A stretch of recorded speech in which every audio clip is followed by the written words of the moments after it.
It's morphin' time. Pterodactyl. Hi there, this is Datila with Rangers of Wrestling, bringing you the It's Wrestling Time post show. And for tonight, I will be reviewing AEW Revolution. Alright, so AEW Revolution kicked off with Chris Jericho versus Eddie Kingston. This is actually, I really like this match. This is a great way to kick off Revolution. But I don't know if Chris Jericho landed wrong or something, but it looked like he had taken a nasty fall right off the back after Eddie Kingston gave him that suplex at the very start of the match. And one thing that I did like about this match was the back and forth chest chops between Kingston and Jericho, which I thought was hilarious. Eddie Kingston put the thumb to the eye to Chris Jericho, typical Eddie Kingston. But one thing he did do that Steve Callahan saying the buy-in was all right. I didn't watch the buy-in. Probably should have, but I didn't watch the buy-in.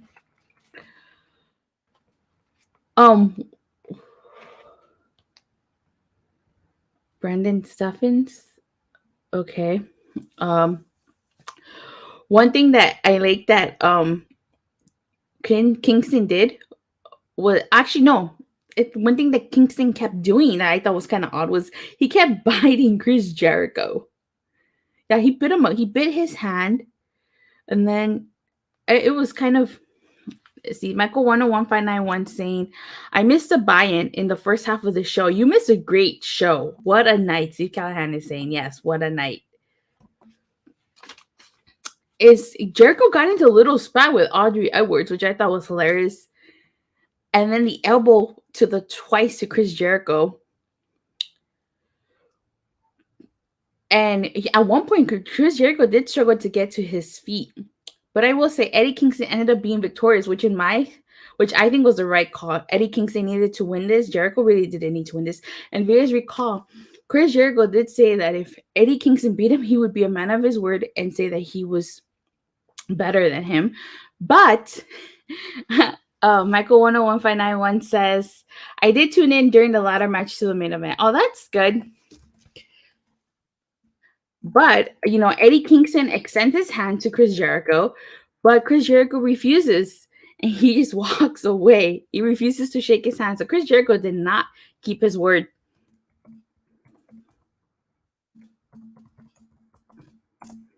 So I'm interested to see where this goes. Are we going to get another match between the two of them? I feel like this isn't over because Chris Jericho did not keep his word. So because we have to wait and see where this goes. So then afterwards, we get the tag team title match. It's the Young Bucks versus Jurassic Express versus ReDragon. And one of the things that I like the one thing that I like about this match was the dynamic between the Young Bucks and ReDragon. They kept stopping. Let me see. Michael 101591 says, I think we will be getting another Jericho Kingston match. I think so too, especially the way it ended. I really do think that. So going back to the tag match, I really like the banter between the Bucks and the ReDragon. They kept talking about to remember the deal. What I thought was going to happen was I thought the ReDragon was going to steal this from the Young Bucks. I thought the Young Bucks would have been close to winning the match and then ReDragon taking it. That's not what happened though, but I thought it was going to happen. I really like the double choke slam that Luchasaurus did to the Young Bucks. Of course, Bobby Fish tried to grab Jungle Boy's leg. That didn't work out for them. One other spot that I liked was that Bobby Fish and Nick Jackson pulled Matt Jackson and Kyle O'Reilly apart because they were going at it. And then they went at it themselves, which I thought was hilarious. So, and then there was this one part where Kyle O'Reilly shoved Matt into a rolling pin on which Jungle Boy. I don't think that was intentional. That might have been an accident on Kyle's part, but hey, no. So then in the end, the Jurassic Express retained their tag titles, which surprised me because, like I said, I thought we were going to get new tag champs in the form of either ReDragon or the Young Bucks. But I guess this is going to further extend their feud because the Young Bucks could probably say that why did ReDragon stop them from winning the match? Michael 101591 says, I think ReDragon should have won this, right? ReDragon should have won this. But they didn't. So now I'm curious to see how this is going to play out. Granted, the feud between the Young Bucks and ReDragon doesn't need the tag titles, but the tag titles adds to it. At least I think so. But what do you guys think? All right. So next we had the Face of the Revolution ladder match, which was Christian Cage versus Powerhouse Hobbs versus Orange Cassidy versus Vicky Starks versus Keithley versus Warlow. Wow, Warlow really shined in this match. He had a lot of great spots and he looked really dominant. One thing that I really liked was how like Warlow, Powerhouse Hobbs, and Keithley all had a moment together. They were all looking at each other and I just wish we would have had more moments of them. But hey, like I said, this match was made for Warlow. And what happens in this match plays into effect at the end of the night, if you ask me. So I also like that Keithley did his spot where he just rises up like that. He did it to Christian Cage. So I thought that was really, really cool. Did you guys catch that? Because he did. Because I did. Oh my God. Orange Cassidy in this match was hilarious. Putting his hands in his pockets. And then there was this one spot where I think it was Keithley and Powerhouse Hobbs they were holding the ladder and Orange Cassidy was climbing that ladder and he ended up falling in between the ladder. That was hilarious. And then at one point, all 6 men were at the top and they each fell one by one. I'm surprised no one ended up looking like poor Joey Mercury in this match because that would have been brutal. I also liked, oh my God, the one spot there was a spear to Hobbs on the ladder. That was insane, if you ask me. Then this match goes out to the ramp, and Warlow and Luke and Powerhouse Hobbs pull a ladder apart, which was pretty cool. And Warlow sends Powerhouse Hobbs crashing through the table. Sends Keithley and Powerhouse Hobbs crashing through the table. And towards the very end, Danhausen curses Vicky Starks and pushes him off the ladder. So this was, like I said, Warlow really shined in this match, and I'm glad Warlow won. I have no problem with Warlow winning this. I think he needed it because he's going to turn on MJF. So it makes sense that he won this. All right. So next we had the TBS Championship match. It was Conti versus Jake Cargill. This is a great match.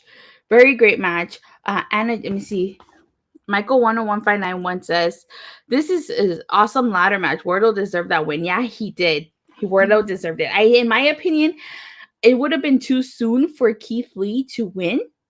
It really would have been. But, so out of all of them, I think Warlow deserved it the most. Yeah, he certainly did. I agree with that. And the TBS Championship match was Conti versus Jake Cargill. This was a good match, but what more can I say about this? It was Jake Cargill won this match. The one thing I did like was Jake Cargill coming out with the Mortal Kombat outfit as Jade.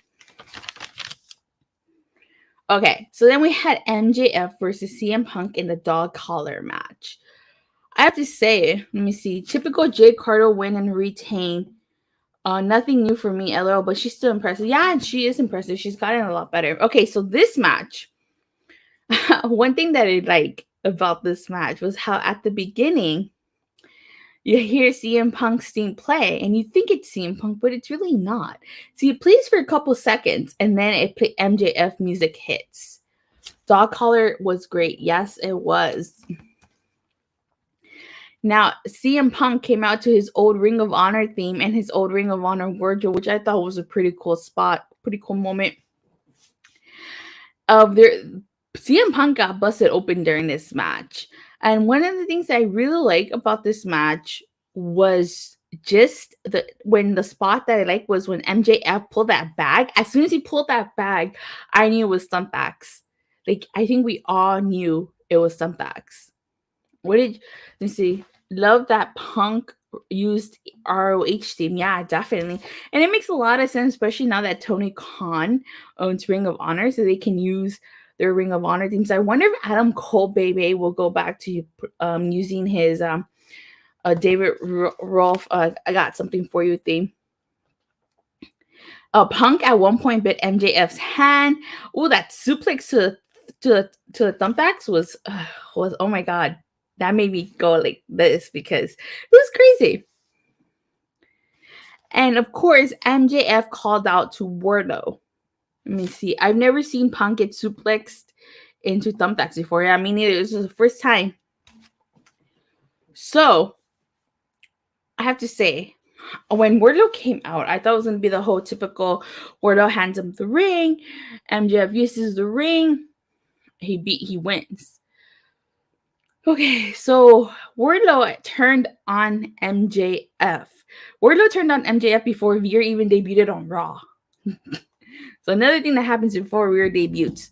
But anywho, so Warlow turns on MJF in this. He gives the ring to CM Punk, which CM Punk uses to defeat MJF. Now, I have to say, I disagree with the finish just because I felt like MJF should have won this, since what does CM Punk gain by beating MJF? And I feel like MJF would be the one to take the title off Hangman Adam Page. But I will say this, now that I've thought about it, it actually makes sense because they're probably at Double or Nothing, it's probably going to be MJF versus Warlow. And I don't know what Punk is going to do, but I feel like if MJF and Hangman does happen for the title, it'll probably happen at All Out. And it makes sense. I called it that Warlow was going to screw MJF babyface turn there. Yeah, definitely. You did. So, yeah. So like I was saying, MJF versus Hangman Adam Page needs to happen at All Out. And it'll come full circle. Because if you guys recall, it came down to Hangman and MJF to determine who was going to face Jericho at All Out. And Hangman beat MJF. So it makes much more sense for MJF to face Hangman at All Out. Michael 101591 says, I agree that MJF should have won, which was my original choice. Yeah, that was my original choice too. But like I said, it makes sense that he didn't, because I don't think they're going to do Hangman versus MJF at Double or Nothing. I think they're going to save that for All Out. So I don't know where CM Punk goes from here, but I think from here, MJF is going to feud with Warlow. Then things get interesting. We have the AEW Women's World Title match. It's Thunder Rosa versus Dr. Britt Baker, D.M.D. This is a good match. I disagree with the finish, but a good match. I guess you could say it's a typical Britt match, you can say. Of course, Rebel and Jamie Hayter got involved while the ref was distracted. I did like the new title belt, though. I really did. I liked it a lot better than the old one. And I kind of thought to myself, well, we got a new title, new champion, perhaps. Was I correct? No. But when will Britt lose? Okay, I'm going to talk about that right now. So, in my Michael 101591 says, knew Britt Baker was going to retain. I heard Thunder Rosa is injured. Really?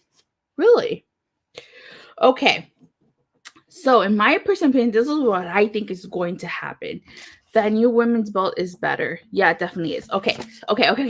So, what I think is going to happen, if you guys were paying attention, they announced that next week on Dynamite, not next week, this coming week on Dynamite, we're going to have Layla Hirsch versus Thunder Rosa for the number one contender to face Britt Baker at St. Patrick's Day Slam. So what I think is going to happen, I think Thunder Rosa is going to win. And you guys remember, I think St. Patrick's Day Slam is in San Antonio, which is Thunder Rosa's hometown. So I feel like if she's going to win the title, it'll be in her hometown. And she's going to get that ovation, that crowd totally behind her. Now, if you guys were paying attention, commentary did mention Deonna Purrazzo's name. If you guys don't watch Impact Wrestling, you guys probably don't know who Deonna Purrazzo is and don't know what the significance behind that is. As I said, as we all know, Tony Khan bought Ring of Honor. And who is the Ring of Honor Women's Champion? The Ruchosa, Deonna Purrazzo.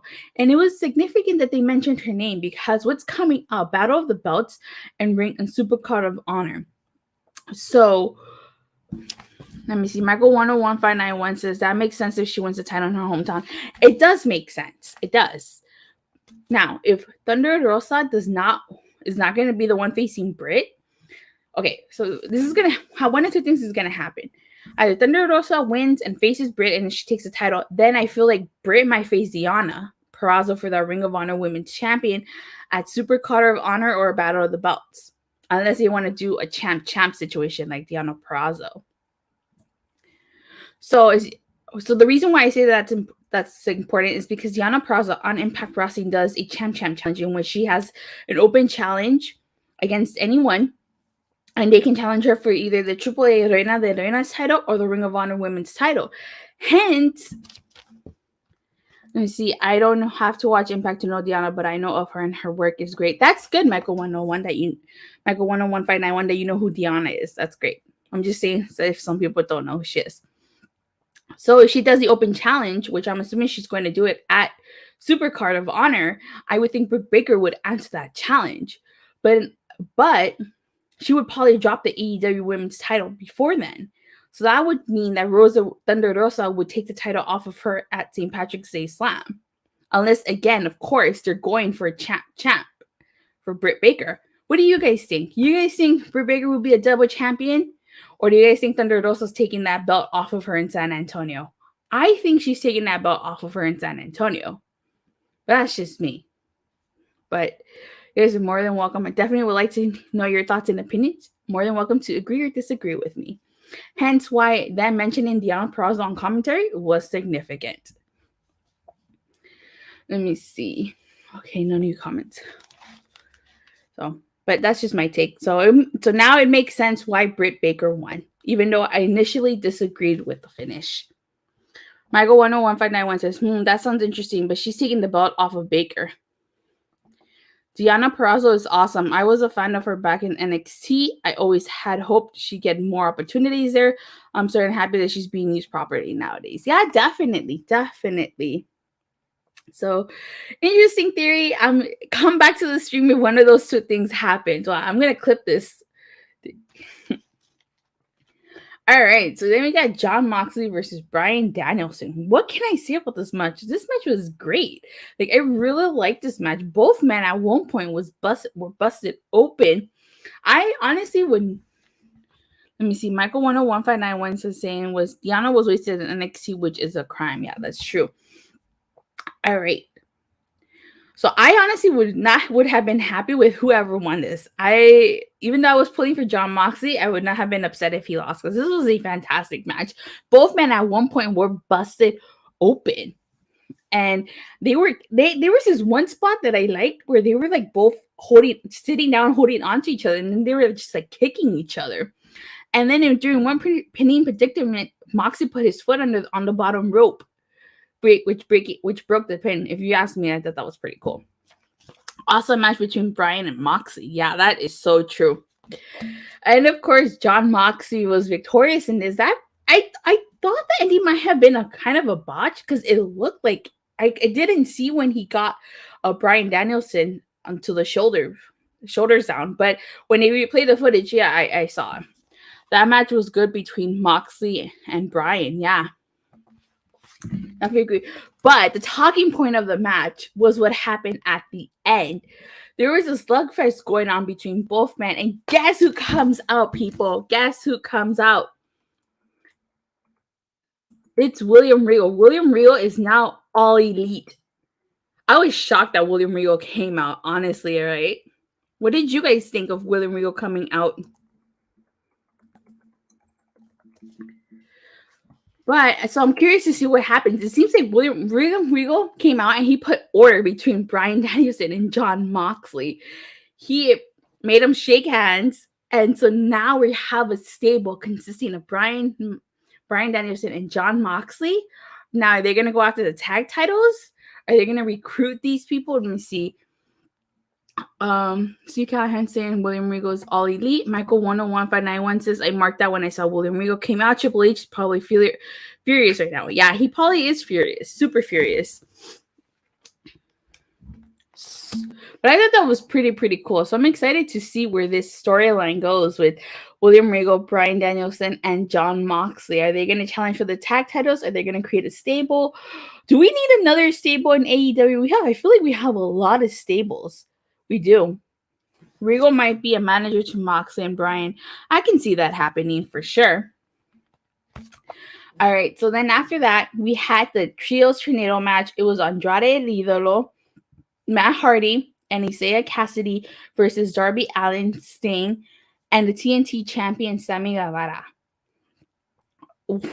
This match was insane. I will tell you that much right now. Everybody was everywhere in this match. At one point, Sting put a trash can on Jose, the assistant, and Darby Allen took him out. There was a drop kick to Sting by Andrade. Mark Quinn threw a chair at Sammy Guevara. That trio match was crazy. Yeah, it was. Only in a dream if Triple H goes all elite. Really? Yeah. Triple H may not, but Paul Levesque might go all elite. That would be crazy. So what was it? Oh yeah, and then Darby Allin got tossed like a rag doll in this match. My favorite spot in this match, or actually two. My two favorite spots in this match were that Spanish fly from the top of the stage through the table. That was crazy. I don't know how Sammy Guevara was able to sign after that. And then Andrade, when he got on the table, and then Sting at 62 years old was jumping from the top of that, the railing onto 3 tables to take out Andrade. Wow. Oh, I'm getting to that. The trios match was crazy. Yes, it was. But wow, that was crazy. And then, of course, what ended the match was the Scorpion Dead Drop and the Coffin Drop to Matt Hardy. So Sammy Guevara, Darby Allin, and Sting were victorious. But before I go into the main event, how can I forget Swerve Strickland is all elite. The crowd chanting Swerve, Swerve, Swerve.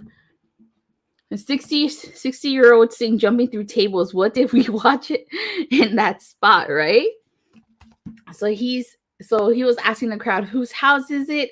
He says it's his house, and it was just it was incredible. Like everybody was chanting Swerve, Swerve, Swerve, and JR was excited to see Swerve. So that was a great moment for him. The main event was the AEW World Championship match. It was Adam Cole Bay versus Hangman Adam Page. Wow, this is a great main event. You know, I kind of was like, I'm pretty sure Hangman was going to win this, but there was a part of me that was like, oh my god, Adam Cole might actually win this. But Hangman threw Adam Cole into the barricade. Cole sent Hangman crashing into the steel steps. I will say that. Of course, ReDragon came out. They had to come out. They were supposed to assist Adam Cole, but they tried their best. Don't get me wrong. They tried. It just wasn't enough.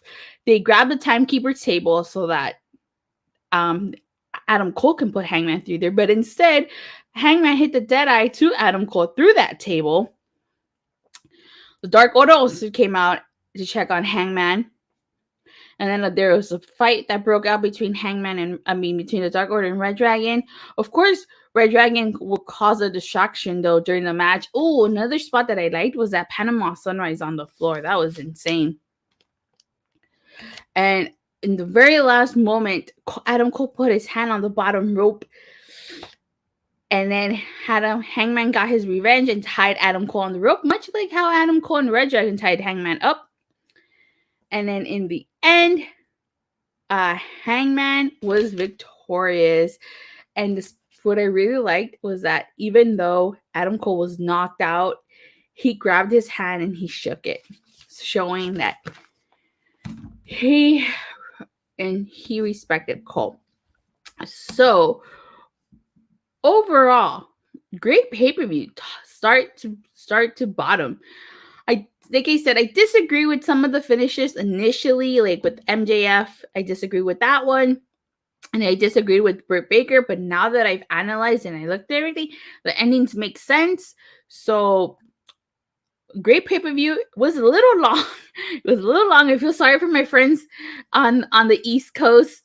A Michael 101 591 saying this show was a Ty Dillinger, a perfect 10. Steve Callahan saying it was a perfect 10. But aside from those minor things, I have to agree with them. This show was a Ty Dillinger. It was a perfect 10. If you guys don't get that reference, that's Sean Spears' gimmick in the WWE.